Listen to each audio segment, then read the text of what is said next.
안녕하세요. 정희숙입니다. 오늘은 가을 맞아서 이사 많이 하시는데요. 이사 후 정리, 이삿짐 정리에 대해서 도움이 되실 만한 이야기를 소개해 보려고 합니다. 이사 많이들 하시는데 어떠세요? 포장 이사 요즘에 다들 하실 텐데요. 이사 당일날 정리해도 되나요? 이사 전에 정리할까요? 아니면 이사 후에 정리할까요? 이렇게 질문을 많이 하셔요. 어떠세요? 언제 하는 게 좋을까요? 저는 한 번만 정리를 해야 한다라고 하면 두 번 하면 좋겠죠. 이사 전에 정리하고 이사 후에 정리하고 그러면 너무 좋겠지만 전문가한테 맡긴다라고 하면 당연히 이사 후에 정리를 맡기시는 게 맞고요. 내가 우리 집 정리를 해야 된다라고 생각했을 때는 이사 전에 정리해야 될 부분과 이사 후에 정리해야 될 부분은 또 전혀 다릅니다. 이사를 정말 잘 하려면, 쉽게 하려면, 스트레스 받지 않게 하려면 이사 전에는 쓰레기를 버리고 가야 돼요. 당연히 누구나 다 알지, 쓰레기 가져가는 사람이 있어? 라고 생각하실지 모르겠어요. 그런데 대부분 이사를 하시는 분들은 냉장고에 있는 음식물이 그대로 가거나 쇼핑백이나 비닐봉지나 빈 박스까지 다 가져가는 경우가 많습니다.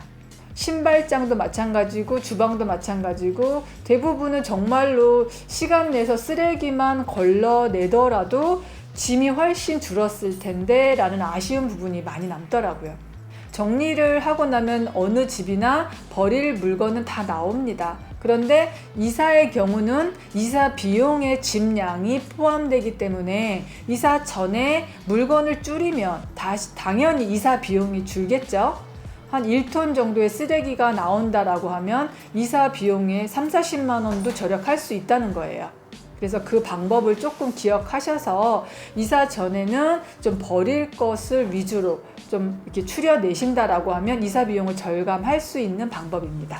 그리고 이사가 결정이 되면은요, 저는 이사 갈 집에 대한 정보는 정확히 알고 계셔야 된다고 생각을 해요. 왜냐하면 방의 크기, 거실의 구조, 주방의 구조, 또 옷장 구조, 대부분은 그 사람이 살고 있기 때문에 그냥 구조만 대충 보고 집을 계약을 하게 되죠. 내가 지금 살고 있는 그 집에 방문을 해서 속속에 보기는 참 어려울 거예요. 그런데 부동산에 가끔 얘기를 하면 같은 구조인데 빈집이 있는 경우가 있더라고요. 그래서 그 집을 보고 좀 자세히 방의 크기와 넓이와 이런 거를 사이즈를 잰 다음에요, 가구 배치에 대한 계획은 세우고 가셨으면 합니다.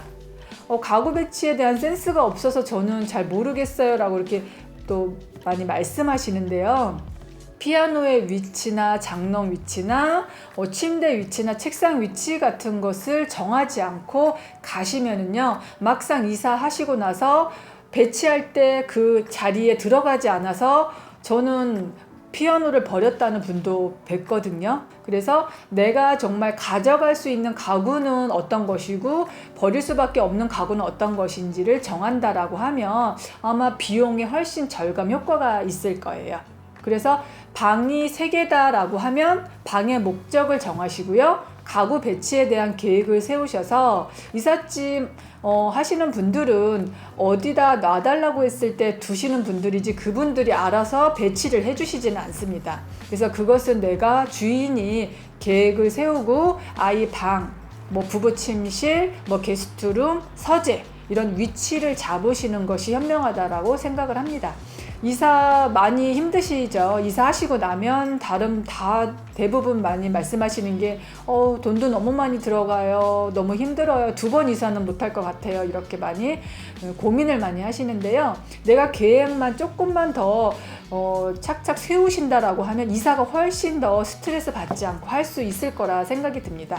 그래서 이사 전에는 쓰레기를 버리는 거 위주로 정리를 하시고요, 이사 간 후에 다시 그 집에 맞게끔 정돈을 하시는 거예요. 제자리를 찾는 거죠. 그래서 이사 꼼꼼하게 계획 세우시고요, 스트레스 받지 마시고 행복한 이사가 되셨으면 합니다. 네, 꼭 기억해 주세요. 이사 전에 버릴 것은 버리고 가자. 네, 감사합니다.